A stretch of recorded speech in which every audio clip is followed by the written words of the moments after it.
নমস্কাৰ ষ্টুডিঅ'ত মই বৰ্ণালী স্বাগতম জনাইছো তেজাস লাইফৰ আজিৰ সন্ধিয়াৰ বাতৰিলৈ বামুনী মৈদাম ৰেলৱে কলনীত ৰেল বিভাগৰ বৃহৎ উচ্ছেদ অভিযান ৰেল বিভাগে উচ্ছেদ কৰিলে অবৈধভাৱে নিৰ্মাণ কৰা কেইবাটাও বাসগৃহ ৰেলৰ মাটিত একাংশই অবৈধভাৱে ঘৰ বনাই বসবাস কৰি আহিছিল দীৰ্ঘদিন ধৰি প্ৰায় 40টা ঘৰৰ ওপৰত চলিল জেচিবিৰে বুলডোজাৰ বেদখলকাৰী অধিকাংশ লোক আছিল ৰেলৰ প্ৰাক্তন কৰ্মচাৰী চাওহক আমাৰ এই প্ৰতিবেদন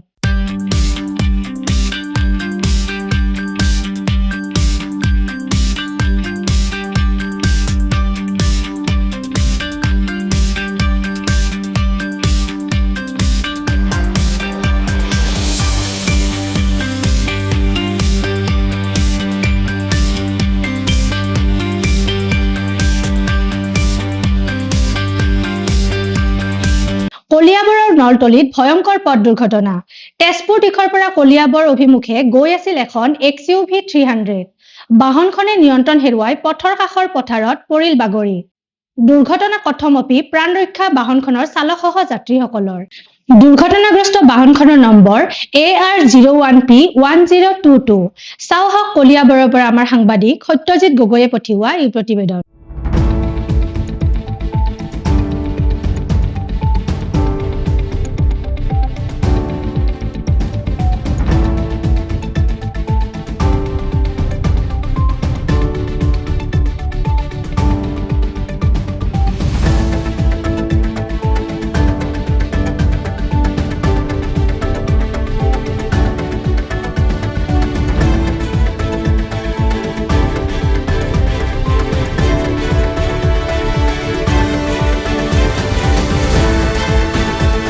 ড্ৰাগছৰ বিৰুদ্ধে ডিব্ৰুগড়ত বৰবৰুৱা আৰক্ষীৰ বৃহৎ অভিযান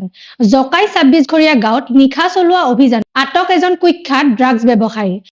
জব্দ 966 গ্ৰাম সন্দেহযুক্ত গাঞ্জা আৰু নগদ 1,44,270 টকা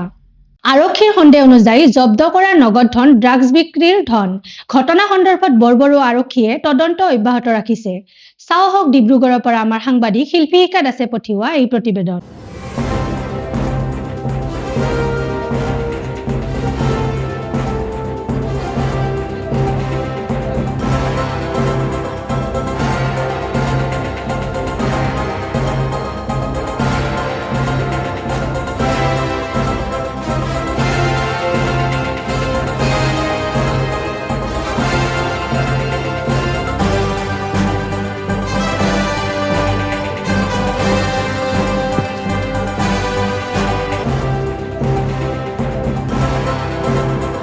ঢকুৱাখানাৰ মাতমৰাৰ মালয়েছিয়া তিনিআলিত খাদ্যত বিষক্ৰিয়া গাহৰি মাংস খাই ঢকুৱাখানা মহকুমা অসামৰিক চিকিৎসালয়ত ভৰ্তি প্ৰায় 10 জনকৈ ব্যক্তি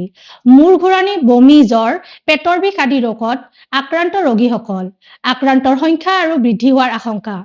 চাওহক ঢকুৱাখানাৰ পৰা আমাৰ সাংবাদিক জিন্তু কোচে পঠিওৱা এই প্ৰতিবেদন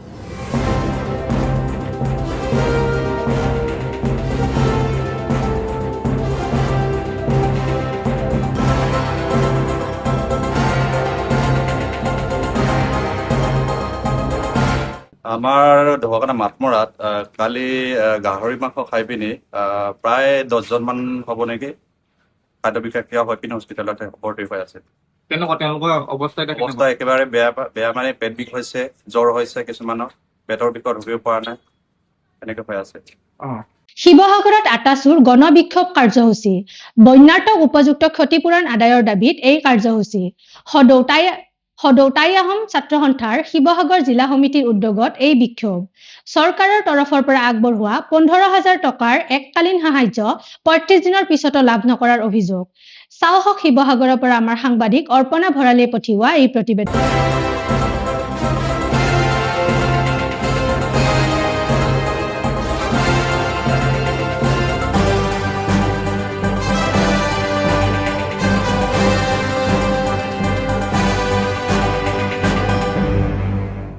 বানপানী আহিলে মানুহ মৰিলে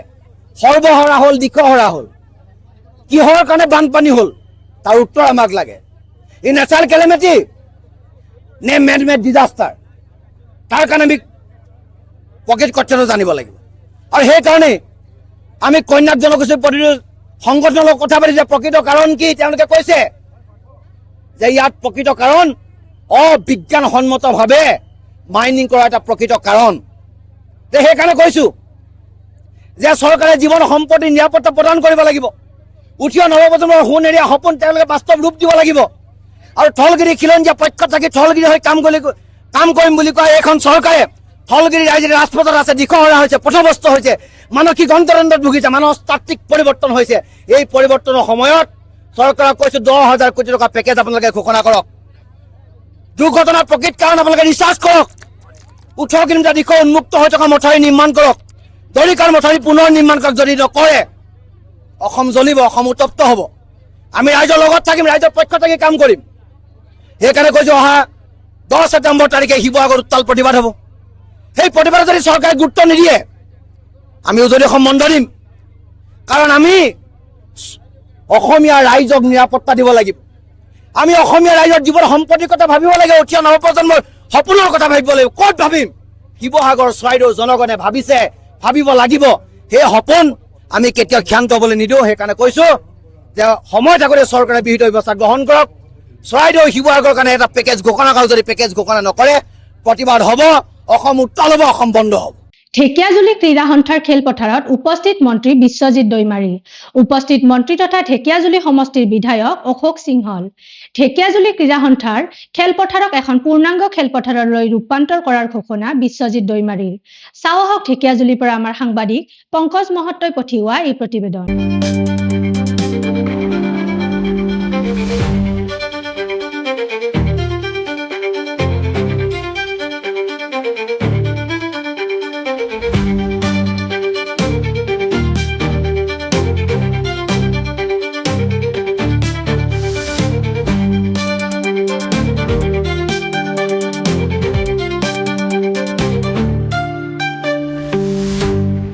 বিশেষ কৰি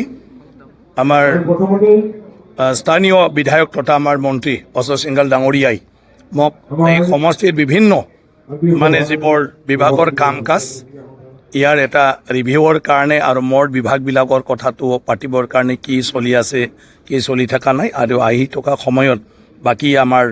ইয়াৰ যিবিলাক ইছ্যু মোৰ বিভাগৰ লগত ৰিলেটেড সেইটো আমি কেনেকৈ কৰিব পাৰোঁ আৰু আমাৰ তৰফৰ পৰাও কিবা তেনেকুৱা আমাৰ যিটো অনগয়িং প্লেনিঙতে যিবিলাক কাম সেইবিলাক আমি ইয়াতে কৰিব পাৰোঁ নেকি এই বিষয়টোৱে আজি আলোচনা কৰিবলৈ আহিছোঁ আৰু তাত গোটেই ডিপাৰ্টমেণ্টেল বিষয়াসকলক লৈ পেলাই আমি এতিয়া বহিম এতিয়া ডিষ্ট্ৰিক্ট স্পৰ্টছ এছ'চিয়েশ্যনে অনুৰোধ কৰিছিলে যে এবাৰ ইয়াত আমাৰ ক্ৰীড়া মানে যিটো ক্ষেত্ৰ আছে এইখনটো চাবলৈ গতিকে আহিলোঁ ইয়াতে গতিকে সেই ষ্টেডিয়ামৰ কথাটো কৈছে আগতে বৰচলা সমষ্টিত আছিলে কিন্তু এতিয়া সমষ্টি ৱাইজ ষ্টেডিয়ামটো ইয়াত নহ'ল উজনিৰ কয়লা শিল বালিৰ সিন্ডিকেটক লৈ সৰব অসম জাতীয় পৰিষদ পাহাৰ নদী খননেৰে প্ৰকৃতি ধ্বংসৰ অভিযোগ লুৰিণজ্যোতি গগৈৰ অবৈধ খনন আৰু সিন্ডিকেট অচিৰেই বন্ধ কৰাৰ দাবী এজেপিৰ সভাপতিগৰাকীৰ চাওঁ আহক গুৱাহাটীৰ পৰা আমাৰ সাংবাদিক হিমাশ্ৰী কলিতাই পঠিওৱা এই প্ৰতিবেদন এই বানপানী প্ৰাকৃতিক নহয় মানুহে সৃষ্টি কৰা বানপানী এই বানপানীৰ লগত কয়লাৰ অবৈধ খনন আৰু সৰবৰাহ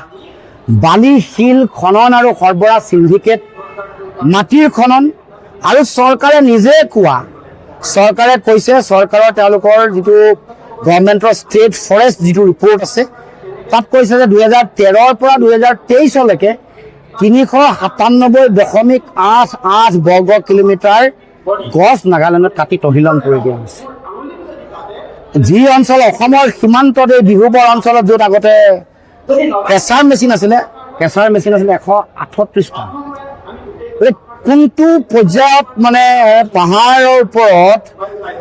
কয়লা খনন বা শিল খনন বালি এইবোৰ খননৰ লগত কেনেকৈ জড়িত হৈ আছিল এই কথা সকলোৱে জানে আৰু গোটেই কথাটোৰ লগত গোটেই কাণ্ডটোৰ লগত চৰকাৰ জড়িত চৰকাৰী যন্ত্ৰ জড়িত নহ'লে কেনেকৈ চৰকাৰৰ দায়িত্ব যে এই ধ্বংসলীলাৰ লগত জড়িত কোন সিন্ডিকেট চলাইছে এইটো ৰাজহুৱা কৰিব লাগে আৰু শাস্তি দিব লাগে দ্বিতীয়তে সিন্ডিকেট যোনে চলাইছে তেওঁলোকৰো শাস্তি সিন্ডিকেটৰ ধন লোৱা মানুহৰো শাস্তি সকলোৱে সমানে সমানে শাস্তি হ'ব লাগিব বৰক্ষেত্ৰীত শ্বহীদ সোঁৱৰণী জ্যেষ্ঠ মাধ্যমিক বিদ্যালয়ত শিক্ষাৰ্থীৰ প্ৰতিবাদ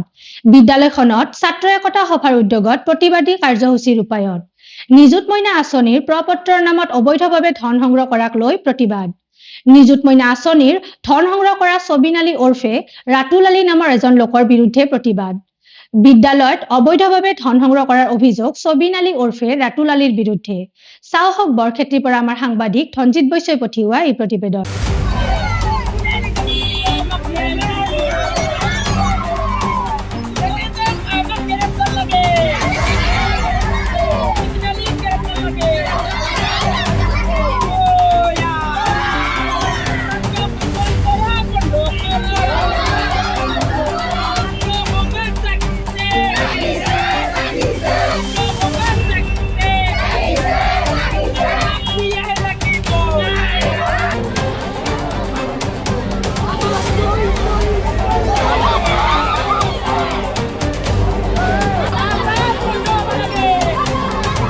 আজিলৈ সন্ধিয়াৰ বাতৰি ইমানেই। আপোনালোকে চাই থাকিব তেজাছ লাইভ 24x7।